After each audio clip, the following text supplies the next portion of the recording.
Hello guys, कैसे हैं आप सब लोग। फैंटम इज रीबॉर्न की सेकंड एपिसोड के साथ हाजिर हूँ। अभी तक जिसने मेरे चैनल को सब्सक्राइब नहीं किया, मेरे चैनल को सब्सक्राइब कर दें, वीडियो को लाइक और शेयर कर दें, शुक्रिया।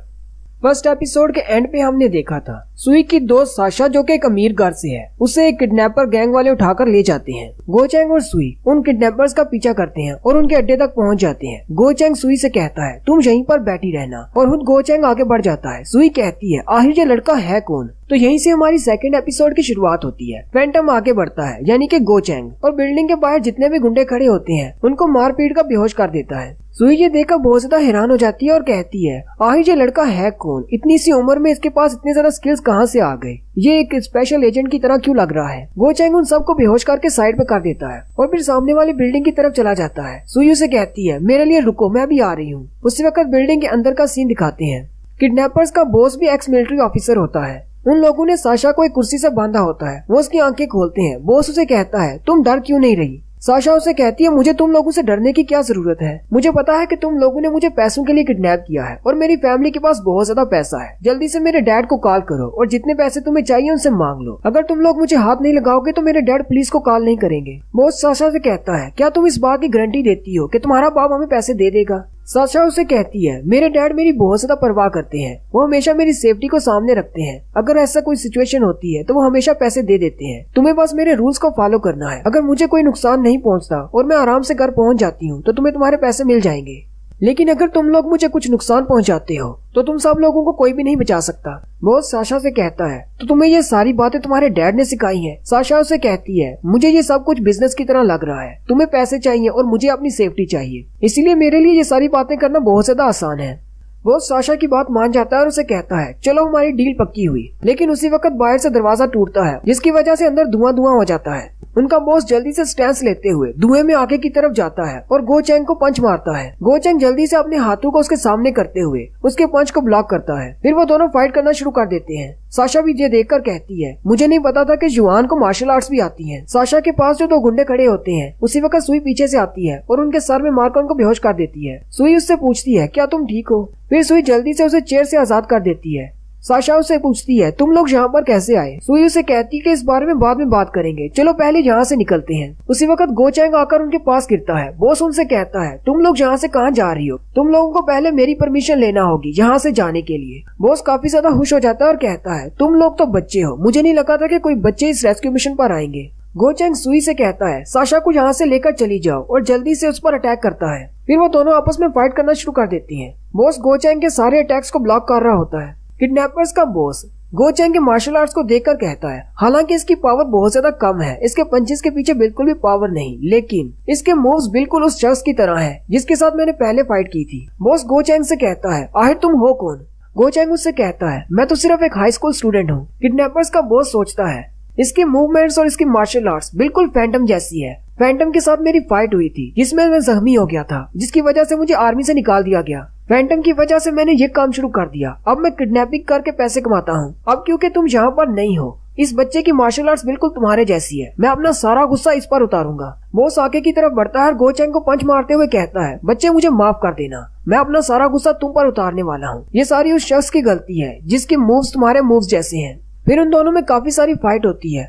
किडनैपर्स का बॉस गोचैंग पर अटैक करते हुए उसे पीछे की तरफ ले जाता है। पीछे दीवार आ जाती है और गोचैंग के पास रास्ता नहीं बचता। उसी वक्त सुई आगे बढ़ती है और उस बॉस पर अटैक करती है। सुई गोचैंग से पूछती है जुआन क्या तुम ठीक हो। जुआन यानी गोचैंग उसे कहता है तुम यहाँ पर क्या कर रही हो, मैंने तुमसे कहा था कि यहाँ से चली जाओ। सुई उसे कहती है मुझे ऑर्डर्स मत दो, मुझे पता है कि मैं क्या कर रही हूँ और मैं ऐसे मुश्किल वक्त में अपने दोस्तों को छोड़कर जाने वालों में से नहीं हूँ। गोचैंग को उसी वक्त सुई के पापा की याद आती है। उसके पापा ने भी उसको यही कहा था कि मैं भी अपने दोस्तों को छोड़कर कभी नहीं जाता। गोचैंग कहता है सुई के पापा ने मुझे बचाते हुए अपनी जान दे दी। उस दिन के बाद से मैंने अपने आप से वादा किया था कि मैं आज के बाद मेरी वजह से किसी को मुश्किल में नहीं पड़ने दूंगा, और खास तौर पर अपने दोस्त की बेटी को तो बिल्कुल भी नहीं। वो उसे कहता है सुई तुम ऐसा नहीं कर सकती, यहाँ से जाओ। सुई उसे कहती है क्या तुम्हें मेरे ऊपर भरोसा नहीं, मुझे पता है कि मैं क्या कर रही हूँ, मैंने साशा के डैड से वादा किया था कि मैं उसका ख्याल रखूंगी। किडनैपर्स का बॉस उनसे कहता है परेशान ना हो, तुम दोनों को एक ही जगह पर भेजूंगा। फिर सुई और बॉस के दरमियान फाइट स्टार्ट होती है। गोचैंग दूर से खड़ा देख रहा होता है और कहता है ये तो गो हैंग की टेक्निक है, तो उसने अपनी बेटी को भी अपनी मार्शल आर्ट सिखाई है। गोचैंग आगे बढ़ता है और सुई से कहता है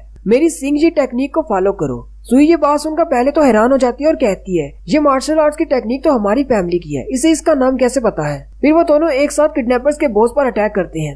गो चैंग एक स्पेशल मूव इस्तेमाल करता है। वो उसके हाथ को पकड़ते हुए उसे नीचे की तरफ झुका लेता है, जबकि सुई उसके सर में अपनी कोहनी मारती है। सुई गो चैंग से कहती है जल्दी से इस पर अटैक करो, लेकिन बॉस पलटकर उस पर अटैक करने वाला होता है। गो चैंग जल्दी से सुई से कहता है पीछे हो जाओ, और सुई जल्दी से पीछे की तरफ जंप कर जाती है। गो चैंग पीछे की तरफ होते हुए उसके बाजू को पकड़कर पीछे की तरफ झुका लेता है, जबकि सुई आगे बढ़कर उसके चेहरे पर किक मारती है, और इसी किक के साथ वो उस किडनैपर बॉस को हरा देते हैं। गो चैंग बहुत ज्यादा थक चुका होता है और कहता है मैं तो बहुत ज्यादा वीक हूँ, अब मुझे कोई तरीका ढूंढना होगा, अपनी बॉडी को इम्प्रूव करना होगा ताकि मैं लोगों को प्रोटेक्ट कर सकूं। उसी वक्त साशा आगे बढ़ती है और किडनैपर बॉस को किक मारते हुए कहती है मुझे किडनैप करने के लिए। फिर वो उसे एक और किक मारती है और कहती है ये मुझे डराने के लिए। उसी वक्त उस वेयर हाउस के बाहर आकर एक गाड़ी रुकती है। जल्दी से दरवाजा खोलकर उसके डैड अंदर आते हैं। उनके हाथ में बैग होता है। उसके डैड कहते हैं मैं सारा पैसा ले आया हूँ जितना तुमने कहा था, अब मेरी बेटी को छोड़ दो। साशा के डैड उसे देखकर बहुत ज्यादा खुश हो जाते हैं और अपने बैग को वहीं पर फेंक कर भागते हुए साशा के पास चले जाते हैं। साशा के डैड बहुत ज्यादा घबरा जाते हैं और साशा से कहते हैं मैंने तुमसे कितनी बार कहा है कि अपने साथ बॉडीगार्ड लेकर बाहर जाया करो, मुझे तुमने बहुत ज्यादा डरा दिया है। अगर आज तुम्हारे साथ कुछ हो जाता तो मैं तुम्हारी माँ को क्या जवाब देता।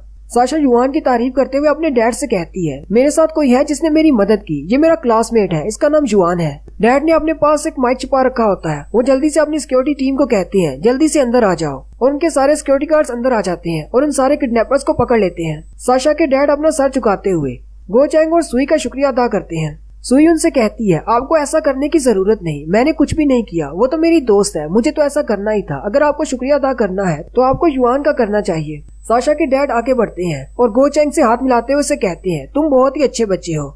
मैं साशा की सिक्योरिटी को लेकर हमेशा परेशान रहता हूँ क्योंकि वो अपने साथ बॉडीगार्ड्स लेकर नहीं जाती। क्या तुम मेरे ऊपर एक फेवर करोगे? स्कूल में क्या तुम उसे सेफ रख सकते हो? हाँ, मैं तुम्हें इसके बदले में इनाम भी दूंगा। गो चैंग साशा के डैड से कहता है नहीं, मैं आपकी ऑफर को एक्सेप्ट नहीं कर सकता। साथ ही वो सुई के कंधे पर हाथ रखते हुए उनसे कहता है मैं सिर्फ सुई को प्रोटेक्ट करूंगा, और हाँ, इसकी मदर को भी। सुई गो चैंग को किक मारते हुए कहती है मैंने तुमसे कहा मुझे तुम्हारी प्रोटेक्शन की जरूरत नहीं, यहाँ से दफा हो जाओ। सुई काफी ज्यादा गुस्सा हो जाती है और साशा से कहती है चलो यहाँ से चलते हैं, ये तो एक बहुत बड़ा इडियट है। जबकि गो चैंग वहीं पर खड़ा होता है और सोच रहा होता है इस बार मैं इन दोनों को जरूर प्रोटेक्ट करूंगा, मैं अपने दोस्त से वादा किया था, मैं उस वादे को जरूर पूरा करूंगा। साशा और सुई जाकर गाड़ी में बैठ जाती है। साशा के डैड गो चैंग से कहते हैं अंधेरा हो रहा है, तुम्हें भी घर चलना चाहिए, चलो हमारे साथ गाड़ी में बैठ जाओ, हम तुम्हें रास्ते में छोड़ देंगे। गो चैंग उनसे कहता है नहीं, मुझे और भी बहुत सारे काम है। फिर वो किडनैपर की बाइक उठाता है और वहाँ से चला जाता है। साशा के डैड अपने सिक्योरिटी इंचार्ज से कहते हैं ये लड़का तो बहुत ज्यादा हास है, मैं चाहता हूँ कि ये हमारी साइड पर हो जाए, मैं इसे अपनी टीम में शामिल करना चाहता हूँ।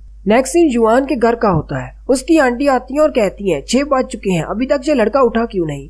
युआन की आंटी उसके दरवाजे पे नॉक करती है, लेकिन अंदर से कोई जवाब नहीं आता। फिर वो गुस्से के साथ अंदर दाखिल हो जाती है और कहती है युआन तुम अभी तक उठे क्यों नहीं, तुम कितने ज्यादा लेजी हो। लेकिन जैसे ही वो अंदर कमरे में दाखिल होती है तो कमरा पूरी तरह साफ होता है। फिर वो उसके वॉशरूम में जाकर देखती है तो उसका वॉशरूम भी पूरी तरह साफ होता है। उसकी आंटी सोचना शुरू कर देती है आखिर इस लड़के को हुआ क्या, ये इतना ज्यादा कैसे बदल गया, ये तो इतनी सुबह उठता भी नहीं था और इसने सारी सफाई भी कर दी, कहीं इसके साथ कल कुछ हुआ तो नहीं। और साथ ही बाहर प्लेग्राउंड का सीन दिखाते हैं जहाँ पर वो एक्सरसाइज करने के लिए गया होता है। वहाँ पर बहुत सारे बूढ़े अंकल खड़े होते हैं। गो चैंग वहीं पर बैठ कर सिटअप्स कर रहा होता है। वो भी सिर्फ 105 सिटअप्स तक ही पहुंचता है और वो नीचे गिर जाता है। वो सारे बूढ़े अंकल हंसना शुरू कर देते हैं और कहते हैं बच्चे ये तुम्हारे पास की बात नहीं, छोड़ दो, ये मत करो, तुम्हारी बॉडी बहुत ज्यादा वीक है, तुम कितनी बार तो गिर चुके हो, कितनी बार ऐसे ही करते रहोगे। गो चैंग अपनी घड़ी की तरफ देखता है और कहता है मेरा ट्रेनिंग का टाइम तो पूरा हो चुका है, लेकिन मैंने अपने डेली कोटा के सिर्फ 30% ही पूरा किया है। मुझे लगता है कि स्कूल के बाद मुझे 2 घंटे और ट्रेनिंग करना होगी। गो चैंग उन बुढ़े अंकल से कहता है चलो कल मिलता हूँ, और फिर वो वहाँ से चला जाता है। गो चैंग वहाँ से सीधा अपने घर आता है। घर आते ही आंटी उससे पूछती है तुम कहाँ पर थे।